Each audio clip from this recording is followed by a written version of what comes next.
ኖቬምበር 26 የዕለቱ መልእክት ርዕስ ከማይመለከተን ወደሚመለከተን። ከዚህ በፊት እንዳዘዝናችሁ በገዛ እጃችሁ ስሩ፣ በጸጥታ ኑሩ፣ በራሳችሁ ጉዳይ ላይ ብቻ አተኩሩ። አንደኛ ተሰሎንቄ ምዕራፍ 4 ቁጥር 11 አዲሱ መደበኛ ትርጉም።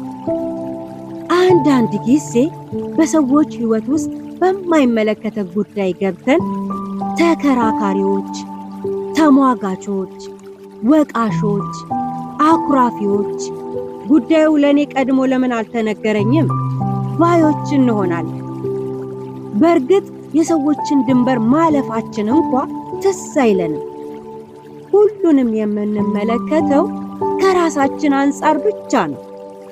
ይህ አካሄድ ወዳጆቻችን ከኛ እንዲሸሹ፣ የራሳችንን ጉዳይ ትተን የሌሎችን ጉዳይ አነፍናፊዎች፣ ዳጎስ ያለ አስተያየት ሰጪዎች፣ ከዚያም ሲያልፍ ተቺዎች ወደ መሆን ያመጣናል። ይህ ቀይ መስመር ነው። ፈጣን አዎንታዊ መፍትሄ ያስፈልገዋል። ከማይመለከተን ጉዳይ ወጥተን ወደሚመለከተን ለመሻገር ቅድሚያ የራሳችን ጉዳይ ላይ ትኩረት መስጠት ይገባናል። የግል የቤት ስራችንን እንስራ። ሌሎች ሰዎች የኛ እገዛ አስፈልጓቸው ለምክር እስካልጠየቁን ጊዜ ድረስ ዘለን ድንበራቸውን ጥሰን የነሱን ጉዳይ ለውይይት ከማቅረብ እንቆጠብ።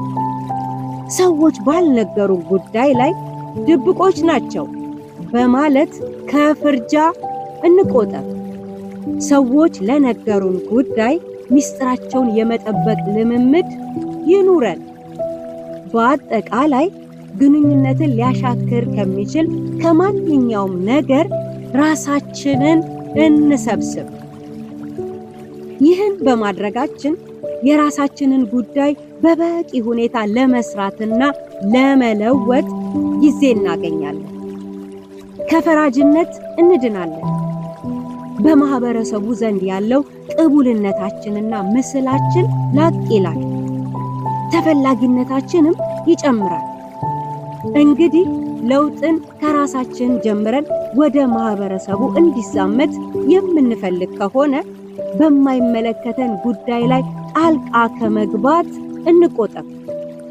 የማይመለከተንን ጉዳይ አይመለከተኝም በማለት መቀመጣችን ክብር ሲሆን፣ የማይመለከተን ጉዳይ ላይ ዘለን በመግባታችን ምክንያት ይህ እናንተን አይመለከታችሁም ብንባል አሳፋሪ ነው።